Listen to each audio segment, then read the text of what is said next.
Golkar resmi mengusung Joko Widodo untuk pemilu presiden 2019. Atas keputusan itu, Ketua Dewan Pembina DPP Partai Golkar, Abu Rizal Bakri menilai perlu ada pembahasan soal usulan calon wakil presiden pendamping Joko Widodo.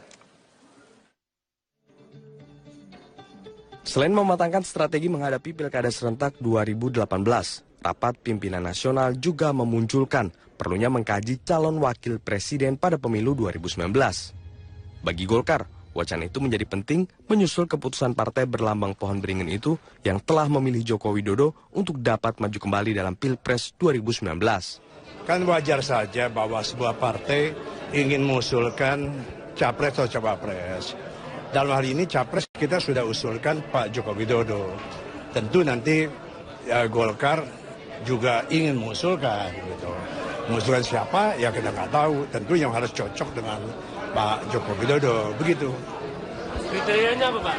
Kriterianya apa? Makanya tadi saya katakan suruh dibahas tanpa menyebut nama. Gitu. Sayangnya, keinginan Golkar belum disambut oleh PDI Perjuangan. Sebagai partai pengusung utama Presiden Joko Widodo, PDI Perjuangan ingin Golkar mengawal pemerintahan Jokowi sampai selesai. Ya kita lihatlah nanti bahwa tahun 2019 kan masih 2 tahun lagi gitu kan. Masih ada waktu untuk melakukan evaluasi, masih ada waktu untuk melakukan refleksi terhadap proses yang berjalan ini. Tapi yang terpenting adalah bagaimana untuk menyelamatkan pemerintahan ini dengan berjalan dengan baik dan kemudian juga dengan hasil yang baik sehingga kemudian ya kita bisa masuk di dalam Pilpres 2019. Pada pemilu presiden 2014, Partai Golkar tidak mencalonkan presiden maupun wakil presiden. Golkar terakhir kali mengusung calon presiden saat mengajukan Yusuf Kala pada Pilpres 2009. Tim Liputan, Metro TV. Anda menyaksikan News Update pukul 23 waktu Indonesia Barat. Partai Golkar membulatkan tekad untuk memenangkan Joko Widodo dalam pemilu presiden 2019 mendatang. Partai beringin itu juga siap mengawal program pemerintah seperti teks amnesti dan mendukung pemerintah untuk membubarkan ormas radikal. Ketua Umum Partai Golkar Setia Novanto saat pembukaan Rapimnas II di Balikpapan, Kalimantan Timur mengatakan ideologi Pancasila merupakan harga mati dan menjadi garis kebijakan Partai Golkar. Untuk itu, Setnov memastikan Partai Golkar terus mendukung kebijakan pemerintah dalam membubarkan ormas yang ingin mengganti ideologi Pancasila. Partai Golkar juga mendukung kebijakan-kebijakan pemerintah seperti pengembalian hak tanah dan retribusi aset yang dirasa menjawab permasalahan masyarakat Indonesia.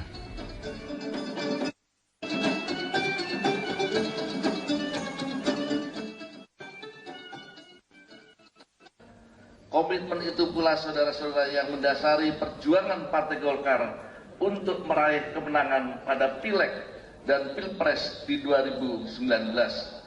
Kita harus berjuang keras untuk memenangkan Pak Jokowi sebagai Presiden Republik Indonesia untuk periode yang kedua. Kemenangan dalam kontestasi politik tidak hanya ditujukan untuk meraih kekuasaan semata, tetapi yang jauh lebih penting adalah bagaimana menjadikan kekuasaan itu sebagai jalan untuk mewujudkan kemakmuran dan keadilan bagi seluruh rakyat Indonesia. Terima kasih Anda masih bersama kami. Pemirsa, Golkar menggelar Rapimnas sebagai persiapan menghadapi pemilu 2019. Apa yang menjadi pembahasan dalam Rapimnas hari ini? Untuk informasi selengkapnya kita bergabung dengan Aditya Warman dan juru kamera Rangga Samudra di Balikpapan, Kalimantan Utara. Kita langsung bersama dengan Adit. Adit, sejauh apa persiapan dari pembahasan Golkar dalam menghadapi pemilu 2019 nanti? Adit. Dari saya minta perubahan, Ya, Yas dan juga pemirsa, tentunya persiapan Partai Golkar jelang tahun pemilu ataupun pemilu tahun 2019 ini menjadi salah satu pembahasan yang cukup penting di dalam Rapimnas Partai Golkar di hari ketiga pada hari ini. Pembahasan pada hari ini beragendakan dengan rapat komisi-komisi yang mulai dilakukan sejak pukul 9 waktu Indonesia bagian tengah. Nah, dari Balikpapan, Kalimantan Timur ini, Yasri, bahwasannya sejumlah komunitas dan juga organisasi di bawah naungan dari Partai Golkar ini juga turut menyampaikan aspirasi mereka guna menentukan strategi apa yang nantinya akan Partai Golkar ambil guna menentukan kebijakan strategi pemenangan di tahun 2019 mendatang. Dan informasi yang dapat kami sebutkan selanjutnya nantinya dalam rapat komisi-komisi yang rencananya akan selesai pada pukul 14 waktu Indonesia bagian tengah nanti, ini akan dilanjutkan dengan paripurna 2, di mana dalam paripurna 2 ini akan disampaikan hasil rapat komisi-komisi yang dibagi menjadi sejumlah kelompok, beberapa diantaranya seperti pengawasan lalu juga logistik yang nantinya akan diambil intisarinya dan disahkan menjadi salah satu rekomendasi pembentukan kebijakan strategi pemenangan Partai Golkar menjelang pemilu tahun 2019 mendatang. Dan nanti acara akan dilanjutkan juga dengan penutupan yang rencananya akan dilaksanakan pada pukul 17 waktu Indonesia bagian tengah yang dipimpin langsung oleh Ketua Umum Partai Golkar Setia Novanto. Selain itu yang tidak kalah menariknya, Yasi dan juga pemirsa, bahwasanya strategi dalam pembentukan badan pemenang pemilu ini juga turut dilakukan oleh Partai Golkar, di mana Partai Golkar akan membentuk Bapilu ataupun Badan Pemenangan Pemilu untuk Indonesia bagian Barat dan juga Bapilu ataupun Badan Pemenangan Pemilu untuk Indonesia bagian Timur. Nah, yang kalah ataupun yang tidak kalah menariknya, Yasri dan juga pemirsa, nantinya masalah elektabilitas ini menjadi salah satu fokus pembahasan di hari ketiga Rapimnas Partai Golkar, di mana kita berkaca kepada hari pertama dari penyelenggaraan Rapimnas, LSI ataupun Lembaga Survei Indonesia juga turut memaparkan hasil temuannya, di mana LSI menyatakan Partai Golkar mengalami penurunan elektabilitas sebanyak 2%. Hal ini berdampak juga kepada kepercayaan masyarakat yang saat ini sedang coba didongkrak oleh para kader-kader Golkar dari ke-34 provinsi di Indonesia. Dan tadi Idrus Marham, Sekretaris Jenderal DPP Partai Golkar, menjelaskan kepada kami, tim media yang berada di Kalimantan, bahwasanya selain program-program prima yang nantinya akan coba disosialisasikan, mulai disosialisasikan oleh para kader-kadernya dan juga calegnya ataupun bakal calegnya, ini nanti juga menggandeng Presiden Joko Widodo dirasa dapat mampu meningkatkan elektabilitas. Kita ketahui bahwasanya Presiden Joko Widodo merupakan salah satu calon presiden dengan elektabilitas di atas 50%. Dan untuk selengkapnya berikut ialah pernyataan dari Sekjen DPP Partai Golkar Idrus Marham. Direkomendasikan untuk melakukan pembentukan Bapilu. Dan kalau kita bicara tentang Bapilu, berarti kita bicara tentang sistem. Kita bicara tentang personil-personil yang ada. Dan oleh karena itu maka sejatinya ini tidak bicara orang per orang, tetapi diserahkan kepada DPP Partai Golkar dan tentu Ketua Umum sebagai penanggung jawab daripada partai ini dalam rangka untuk menindaklanjuti. Ya, Iyas dan juga pemirsa, itulah informasi yang dapat kami sampaikan mengenai proses pembahasan mengenai strategi apa yang nantinya Partai Golkar akan capai ataupun akan hasilkan di dalam Rapimnas Partai Golkar kedua pada hari ini di Balikpapan, Provinsi Kalimantan Timur. Iyas, kita kembali ke studio. Iya, memang pemilu 2019 ini sangat dinanti dan kita juga akan menyaksikan seperti apa sih nanti gejolak di tahun 2019 nanti. Terima kasih Adit atas informasinya dan kita langsung bersama, dan itulah Adit Tiawarman yang melaporkan langsung dari Kalimantan Timur. Pembukaan rapat pimpinan nasional kedua Partai Golkar akan dilakukan pada malam ini. Untuk mengetahui informasi selengkapnya kita akan bergabung bersama dengan Aditya Warman dan juru kamera Rangga Samudra dari Balikpapan. Adit, bagaimana persiapan menjelang pembukaan Rapimnas kedua Partai Golkar di sana, Adit?